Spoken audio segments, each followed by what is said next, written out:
Friends ఇది ఏంటి అంటే బాత్రూంలో మనకి ఫ్లష్ ట్యాంక్ ఉంటుంది కదా, సో అవి ఈ టాయిలెట్ ఆ బౌల్ అనేది క్లీన్ చేయడానికి చూడండి ఆ చిన్నది కంటైనర్ టైప్లో ఉంటుంది. ఆ లిక్విడ్ ఉండే ఆ బాటిల్ని డైరెక్ట్గా మన ఫ్లష్ ట్యాంక్ ఉంటుంది కదా, ఆ ట్యాంక్ లోపల ప్లేస్ చేయాలి. అంటే ఆ ట్యాంక్ ఓపెన్ చేసి దాంట్లో ఉంచేయాలన్నమాట. చూడండి ఇప్పుడు అలా ఉంచేస్తున్నారు. ఉంచేసి ఇలా కొంచెంసేపు ఉంచితే చాలు, జస్ట్ మనం ప్రెస్ చేయగానే వాటర్ మొత్తం వస్తాయి కదా. సో ఆ ట్యాంక్ ఈ టాయిలెట్ బౌల్ ఉంటుంది కదా, సో అవి రెండు కూడా క్లీన్ అయిపోతుంది. చాలా చాలా యూస్ఫుల్. యాక్చువల్లీ అది శుభ్రంగా లేకపోతే మనకి అనారోగ్యం అంటే చాలా హెల్త్ ఇష్యూస్ అనేది వస్తాయి. మీరు కావాలంటే గూగుల్ చేయండి.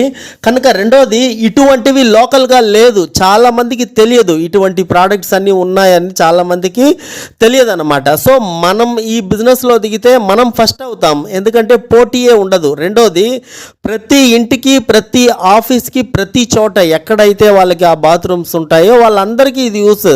అంటే ఇప్పుడు డబ్బులు ఉన్న వాళ్ళు లేని వాళ్ళు అని కాకుండా ప్రతి ఒక్కరికి ఇది యూస్ అవుద్ది అనమాట. ఓకేనా? సో ఇప్పుడు మీరు చూస్తుంటారు అపార్ట్మెంట్లో కూడా ఫ్లాట్స్ మొత్తం కూడా ఒకటి ఇండియన్ ఒకటి వెస్టర్న్ ఈ విధంగా చేస్తున్నారు. కొంతమంది అయితే రెండు వెస్టర్న్ పెడుతున్నారు. కనుక ఈ ఇండియన్ అంటే ఆ ట్యాంక్ సిస్టమ్ అనేది తక్కువ ఉండేది, అంటే దానికి కూడా ఇప్పుడు వస్తుంది కానీ తక్కువ ఉండేది. కాకపోతే వెస్టర్న్ టాయిలెట్స్కి మొత్తం కూడా ఈ ఫ్లష్ ట్యాంక్ అనేది ఉంటుంది కంపల్సరీ. కనుక చక్కగా యూస్ అవుతుంది అనమాట. ఒక అపార్ట్మెంట్ ఎందుకండి పెద్ద పెద్ద కమ్యూనిటీస్ ఉంటాయి, అంటే ఎక్కువ అపార్ట్మెంట్ వరుసగా ఉన్న చోట వెళ్తే దీన్ని ఈజీగా మీరు మార్కెటింగ్ చేసేయచ్చు అనమాట. సో 100 రూపాయలు ఎక్కువ పెట్టి అమ్మండి, మీకు ఎంత అయితే పడుతుందో, అంటే ఒక్కొక్క బ్రాండ్ ఒక్కొక్క కంపెనీ ఒక్కొక్కలాగా దీన్ని మార్కెటింగ్ చేస్తున్నాయి. రేట్లు అనేవి చాలా డిఫరెంట్గా ఉన్నాయి. కనుకే నేను స్పష్టంగా ఈ రేట్ ఆ రేట్ అని చెప్పట్లే. ఒక 100 రూపాయలు మార్జిన్ పెట్టుకోండి ఒక పీస్ మీద, ఆటోమేటిక్గా ప్రతి ఒక్కరూ తీసుకుంటారు. ఒక అపార్ట్మెంట్ అంటే ప్రతి ఒక్కరు. ఇంకా మార్నింగ్ టైంలో మీరు బయట పెట్టేస్తే సరిపోతుంది అనమాట. ఇటువంటిది ఒక చిన్న స్టాల్ పెట్టుకున్నా కూడా చక్కగా సిటీస్లో అపార్ట్మెంట్ టార్గెట్ చేయండి. ఒకే చోట మార్కెటింగ్ కోసం కష్టపడకుండా చక్కగా మీరు సేల్ చేసేయచ్చు అనమాట. సో నెలకి ఈజీగా తక్కువలో తక్కువ లక్ష రూపాయలు అనేది ఎర్న్ చేయొచ్చు అండి. తక్కువలో తక్కువ నేను చెప్తున్నా. ప్రతి ఒక్కరికి ఇది అవసరమే కదా క్లీన్గా ఉంచుకోవాలి అనేది ఒకటి. రెండోది చూసుకుంటే మీకు నెక్స్ట్ మీరు షాప్స్కి కూడా మార్కెటింగ్ చేయొచ్చు. కాకపోతే అప్పుడు ఫుల్ మార్జిన్ మీకు కాకుండా ఒక 20-30 రూపాయలు మీరు పెట్టుకొని రిమైనింగ్ షాప్ వాళ్ళకి ఇచ్చేటట్టు ఉండాలన్నమాట.